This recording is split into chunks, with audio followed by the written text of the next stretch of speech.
नमस्कार विद्यार्थियों, मैं सिंबूराम, सहायक आचार्य हिंदी, राजकीय महाविद्यालय अटरू 12। प्रिय विद्यार्थियों, हम इस वीडियो में बीए द्वितीय वर्ष हिंदी साहित्य प्रथम प्रश्न पत्र के अंतर्गत आज रस के अवयव या उसके अंगों के बारे में अध्ययन करेंगे। रस के 4 प्रमुख अवयव हैं: स्थायी भाव, विभाव, अनुभाव और संचारी भाव, जिन्हें व्यभिचारी भाव भी कहते हैं। इस वीडियो में हम रस के अवयवों का विस्तार से अध्ययन करेंगे। सर्वप्रथम रस की परिभाषा। रस क्या है? रस का शाब्दिक अर्थ आनंद से है। काव्य को पढ़ने, सुनने या देखने से जो आनंद की अनुभूति होती है उसे रस कहते हैं। रस सूत्र के मूल प्रवर्तक या आद्य आचार्य भरत मुनि हैं, जिन्होंने दूसरी शताब्दी में नाट्यशास्त्र नामक ग्रंथ में इसके बारे में विस्तार से वर्णन किया है। सर्वप्रथम स्थायी भाव। मानव हृदय में स्थायी रूप से रहने वाले भावों को स्थायी भाव कहते हैं और 9 स्थायी भाव हैं। प्रत्येक रस का एक स्थायी भाव होता है। 9 स्थायी भाव है। पहले इनके नाम देख लेते हैं, फिर एक एक का विस्तार से अध्ययन करेंगे। पहला, श्रृंगार रस का स्थायी भाव रति। अच्छे से देख लें, ये छोटे प्रश्न भी आते हैं, सीधा पूछ लेते हैं श्रृंगार रस का स्थायी भाव लिखिए, तो उत्तर आपको लिखना है रति। ऐसे भी पूछा जा सकता है कि क्रोध किस रस का स्थायी भाव है, तो उस समय आप उत्तर लिखेंगे रौद्र रस का। और बड़ा प्रश्न भी आ सकता है कि स्थायी भावों का विस्तार से वर्णन कीजिए या रस के अवयवों का वर्णन कीजिए। तो श्रृंगार रस का स्थायी भाव रति। हास्य रस का स्थायी भाव हास। करुण रस का स्थायी भाव शोक। रौद्र रस का स्थायी भाव क्रोध।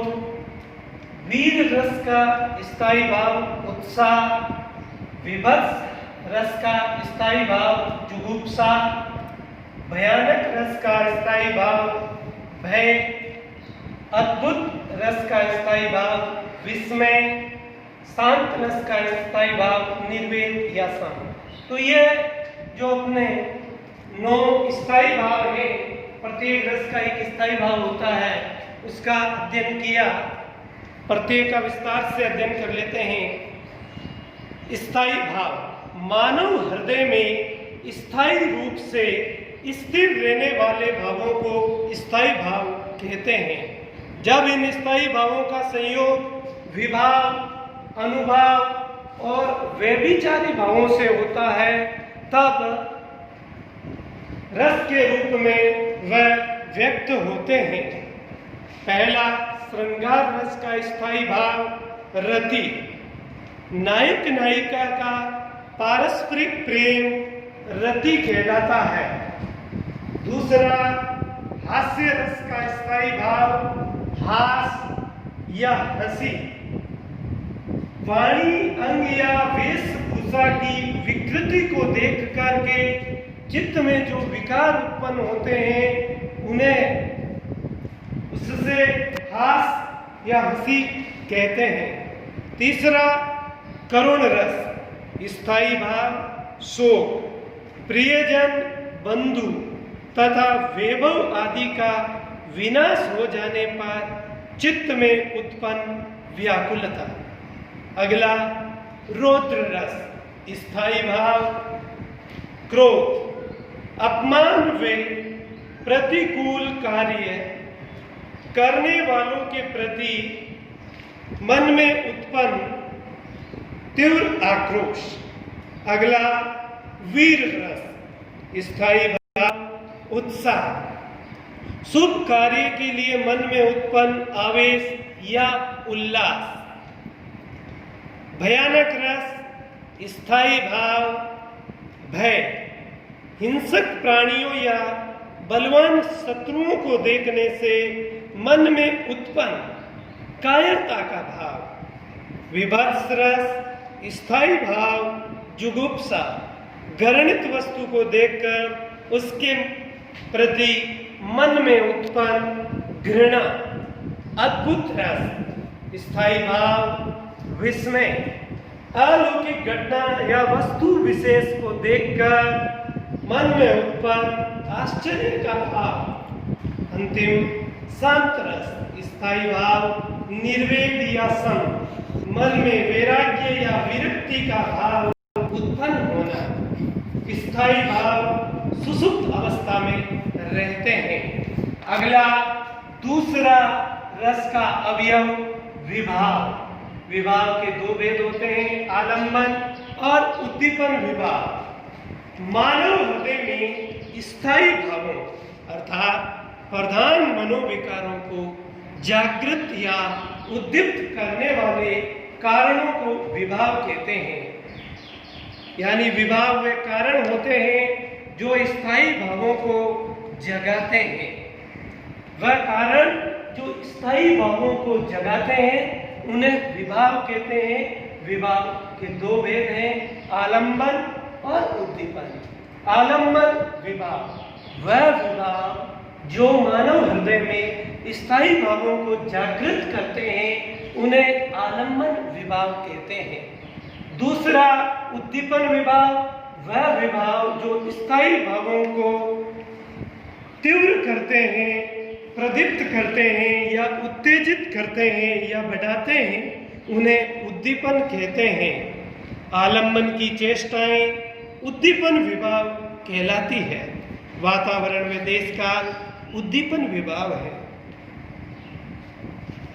तीसरा रस का जो अवयव है वह अनुभव। अनुभव वे विभाव जो जागृत हुए, वह ऐसी शारीरिक चेष्टाएं जिनके द्वारा जागृत मनोविकार प्रकट होते हैं उन्हें अनुभव कहते हैं।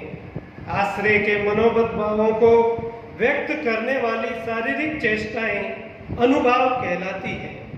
भावों के पश्चात उत्पन्न होने के कारण इन्हें अनुभव कहते हैं। जैसे मुख का खिलना, मुस्कुराना, रोना, निश्वास लेना, भुजाएं फड़कना, आंखें लाल होना, होंठ चबाना, कांपना, रोमांच होना, नाक भौं सिकोड़ना, पसीना आना, आवाज कांपना, मुख पीला पड़ जाना, शरीर की शुद्ध न रहना इत्यादि। अनुभव के चार भेद हैं, वाचिक अनुभव, आहार्य अनुभव, कायिक अनुभव और सात्विक अनुभव। वाचिक अनुभव में आश्रय की वाणी संबंधी चेष्टाएं आती है जो भिन्न भिन्न रसों के अनुरूप वचनों द्वारा व्यक्त होती है। आहार्य अनुभव में वेशभूषा संबंधी क्रियाएं आश्रय की आती है जो भिन्न भिन्न रसों के अनुरूप धारण होती है। कायिक अनुभव काया अर्थात देह संबंधी होते हैं। इन पर नियंत्रण किया जा सकता है, जैसे कटाक्ष करना, आहें भरना, भौहें चलाना, इशारे करना इत्यादि। अगला सात्विक अनुभव। सत्व से उत्पन्न होने वाले अनुभवों को सात्विक अनुभव कहते हैं। इनकी उत्पत्ति सहज भाव से अनायास मानी गई है। सात्विक भावों को अयत्नज भाव भी कहते हैं क्योंकि इनकी उत्पत्ति सहज भाव से अथवा अनायास अर्थात बिना प्रयास के होती है। सात्विक अनुभव के 8 भेद माने गए हैं। स्तंभ, स्वेद, रोमांच, स्वरभंग, वेपतु या कंप, वेवर्णीय, अश्रु, परले। एक एक का विस्तार से देख लेते हैं। पहला स्तंभ अर्थात अंगों का जड़ हो जाना। व्यक्ति अवाक सा रह जाता है और शारीरिक चेष्टाएं अवरुद्ध हो जाती है। दूसरा स्वेद यानी पसीना आ जाना। तीसरा रोमांच अर्थात रोम खड़े हो जाना। चौथा स्वर भंग, आवाज का न निकलना या आवाज का टूटना या आवाज फट जाना, उच्चारण ठीक न होना, स्वर का गदगद होना इत्यादि। अगला वेपतु या कंप, इसमें शरीर कंपन करने लगता है। पांचवा छठा वेवर्णीय, चेहरे का रंग उड़ जाना या रंग बदल जाना। सातवां अश्रु यानी आंखों में आंसू बहने लगना। अंतिम प्रलय, इसमें मूर्छित हो जाना या इंद्रियों का चेतना शून्य हो जाना, श्वास का रुक जाना या पृथ्वी पर बेहोश होकर गिर जाना। ये सात्विक अनुभव के भेद थे। तो प्रिय विद्यार्थियों, हमने इस वीडियो में रस के अवयवों के अंतर्गत स्थायी भाव, सभी जो 9 रस हैं उनके 9 स्थायी भाव हैं, उनका अध्ययन किया। विभाव, आलम्बन और उद्दीपन, उसके 2 भेद हैं, इनका अध्ययन किया। अनुभाव, जिनमें वाचिक, आर्य, कायिक, सात्विक भेद हैं, इनका अध्ययन किया। और सात्विक अनुभव के 8 जो भेद हैं, स्तंभ, श्वेत, रोमांच, स्वरभंग, वेपतु या कंप, वेवर्णीय, अश्रु, प्रलय, इनका अध्ययन किया। अगले वीडियो में हम जो चौथा रस का अवयव है वह विचारी या संचारी भाव, उसका अध्ययन करेंगे। धन्यवाद।